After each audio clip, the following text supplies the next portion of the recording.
mess. Yesterday was a gong show at the bottom of a dumpster fire, wrapped up in a cluster.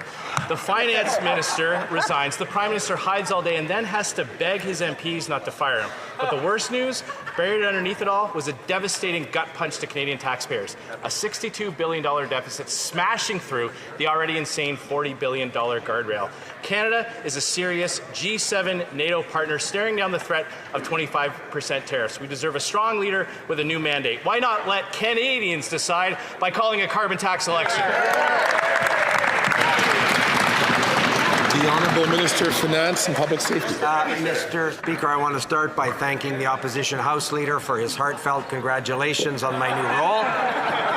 I want to tell him, Mr. Speaker, and all Canadians, that our government is very proud of the fall economic statement that we made public yesterday. Mr. Speaker, the fall economic statement speaks to growth in the Canadian economy. It speaks to supporting Canadians with serious affordability challenges.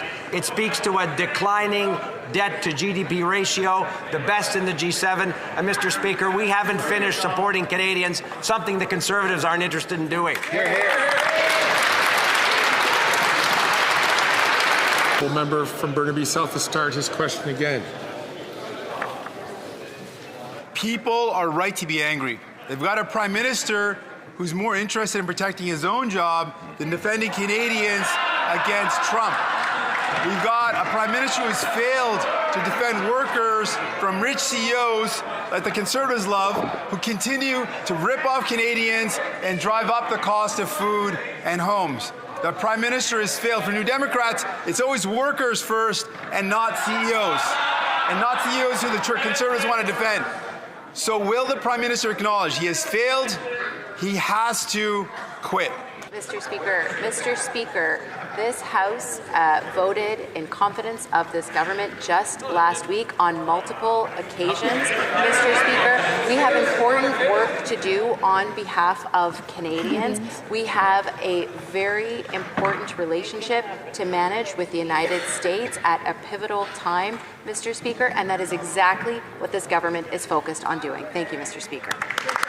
St. Albert, Edmonton. Mr. Speaker, the Prime Minister has lost the confidence of Canadians, lost the confidence of many of his MPs, and yesterday he lost the confidence of his Finance Minister. And no wonder, because after 9 years, this Prime Minister has broken everything. He's broken our borders, broken immigration, broken housing, and broken the budget. So, when will the Prime Minister just stop?